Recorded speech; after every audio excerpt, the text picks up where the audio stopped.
తరబడి ఎన్ని మందులు వాడినా మీ మోకాల నొప్పులు తగ్గట్లేదా? ప్రాణ పెయిన్ క్లినిక్ లో అత్యాధునిక చికిత్స. ఇద్దరు అక్క చెల్లెలు ఇంట్లో సందడంతా వాళ్ళదే. ఇద్దరు గల్లు గల్లుమంటే ఇల్లంతా కలిసి తిరుగుతుంటే తల్లిదండ్రులు సంతోషపడేవారు. కానీ ఆ మహాలక్ష్ములు తిరిగిన ఇల్లు ఒక్కసారిగా బోసిపోయింది. ఇంట్లో సందడి ఆవిరైపోయింది. ఎప్పుడు ఇంట్లో తిరిగే ఆ అక్క చెల్లెలు కానరాని లోకాలకు వెళ్లిపోయారు. ప్రమాదవశాత్తు అక్క నీట మునిగిపోగా ఆమెను కాపాడిపోయిన చెల్లి కూడా మృతి చెందిన విషాదకర ఘటన అల్లూరి సీతారామరాజు జిల్లాలో జరిగింది.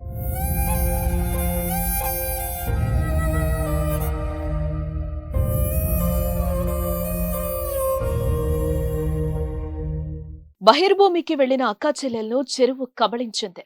ఉపాధి హామీ పథకంలో భాగంగా తవ్విన చెరువులో పడి ఒకేసారి అక్కా చెల్లెలు మృతి చెందడంతో ఆ ఇంట్లో విషాదం నెలకొంది.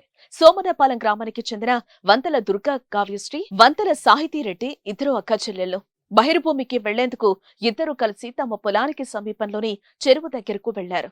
వీరిలో సాహితీరెడ్డి ప్రమాదవశాత్తు చెరువులో పడిపోగా చెల్లిని కాపాడేందుకు ప్రయత్నిస్తూ అక్క దుర్గా కావ్యశ్రీ నీళ్లలో మునిగిపోయింది. ఈ విషయం తెలుసుకున్న తల్లిదండ్రులు స్థానికుల సహాయంతో చిన్నారులను బయటకు తీశారు. అప్పటికే అక్క మృతి చెందగా అడ్డతీగల హాస్పిటల్ తరలించేలోపు చెల్లి కూడా మృతి చెందింది. ఈ ఘటనపై పోలీసులు కేసు నమోదు చేసి దర్యాప్తు చేస్తున్నారు. అక్క చెల్లెలు ఒకేసారి మృతి చెందడంతో కుటుంబ సభ్యులు కన్నీరు మున్నీరుగా విలపించారు.